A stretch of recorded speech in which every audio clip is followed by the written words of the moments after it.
قطعاً اولین راه برای ورود به کسب و کار دیجیتال داشتن یک سایت حرفه‌ای و مناسبه. رسانت این کار را برای شما ساده کرده، اما مراحل ساخت یک سایت حرفه‌ای چیه؟ اول از همه پیدا کردن یک دامنه مناسب جهت بهتر نشان دادن خدمات و کسب و کار شماست. دوم، فراهم کردن مکان سایت شما در محیطی امن و قابل اطمینانه که بهش هاست یا میزبانی وب میگن.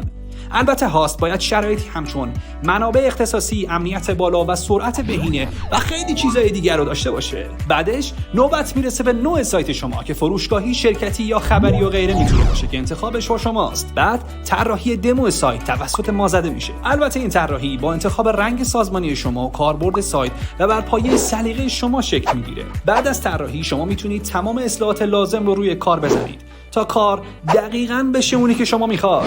بعد از تایید نهایی نوبت ساخت و پیاده سازی سایت. این کار خیلی تخصصیه چون باید کاملاً بهینه و گوگل فرندلی باشه. بالاخره نوبتی هم باشه نوبت بارگذاری سایت، مرحله آخری که شما رو به دنیای بدون مرز وصل خواهد کرد. حالا کسب و کار شما جهانی شده. با رسانتو بساز.